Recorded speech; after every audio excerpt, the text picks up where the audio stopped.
So when I have a rational function, oftentimes, particularly if I have a quadratic in the numerator and a quadratic in the denominator, we're often going to have like two pieces is how I describe it in my graph. So we're going to graph it, but before that we need to figure out some of the key features of this rational function. So first thing I'm going to do is factor. Again, because I have two quadratics here, it is possible that they may have the same factor in both the numerator and the denominator, which would result in a hole or a removable discontinuity in our graph.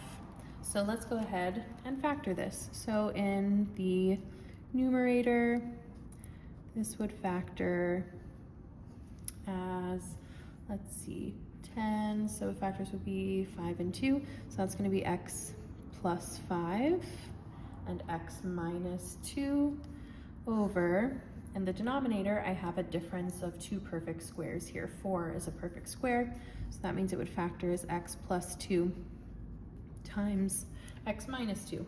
So I can see that I do in fact have a shared or a common factor, x minus 2 and x minus 2. So a lot of times you'll see those get crossed out.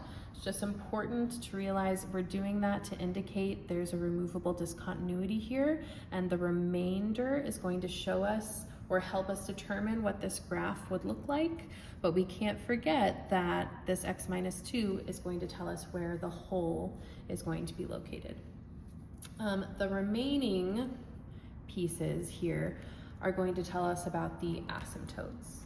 So in my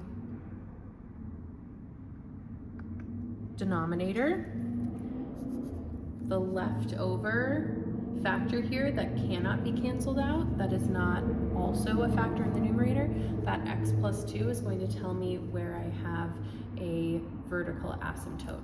So I'm going to have a vertical asymptote at x equals negative 2, and I'm going to have a hole or a removable discontinuity at x equals positive 2. Now we will get into a little bit more how I determine horizontal asymptotes later in this unit. However, the horizontal asymptote is the result of taking the leading coefficients and dividing them. Now here, even though they're not written there, we know each of these leading coefficients is 1. 1 divided by 1 is 1, which means I will have a horizontal asymptote at y equals 1. So going over here to my graph, I'm going to start by just graphing my asymptotes. So vertical asymptote at x equals negative 2. So here I have a vertical asymptote.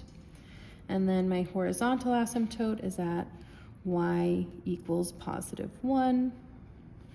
So that's going to be here. So these asymptotes are going to show me where the two pieces or the two sections of my rational function graph may be.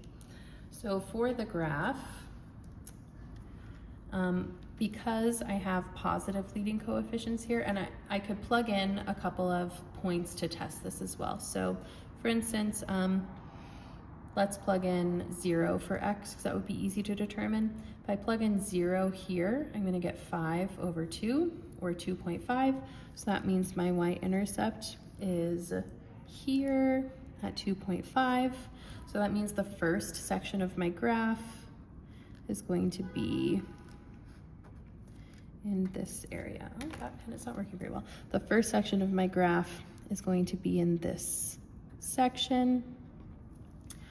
I could also, if I wanted to test over here, I could plug in like negative 5, for example, because that will make this easy. If I plug in negative 5 here, that would be 0 over something, so 0. So that means that is my x-intercept. So the other section of my graph is going to look like this. So when I'm thinking about graphs of rational functions, I really want to think about where the asymptotes are and what section within the asymptotes the different pieces of the rational graph might be. The last thing that I need to include here is the location of the hole. So at x equals positive 2, there is a hole for that removable discontinuity. So I'm just going to indicate that like this. And those are some things to look for if you are trying to graph or find out the characteristics of a rational function.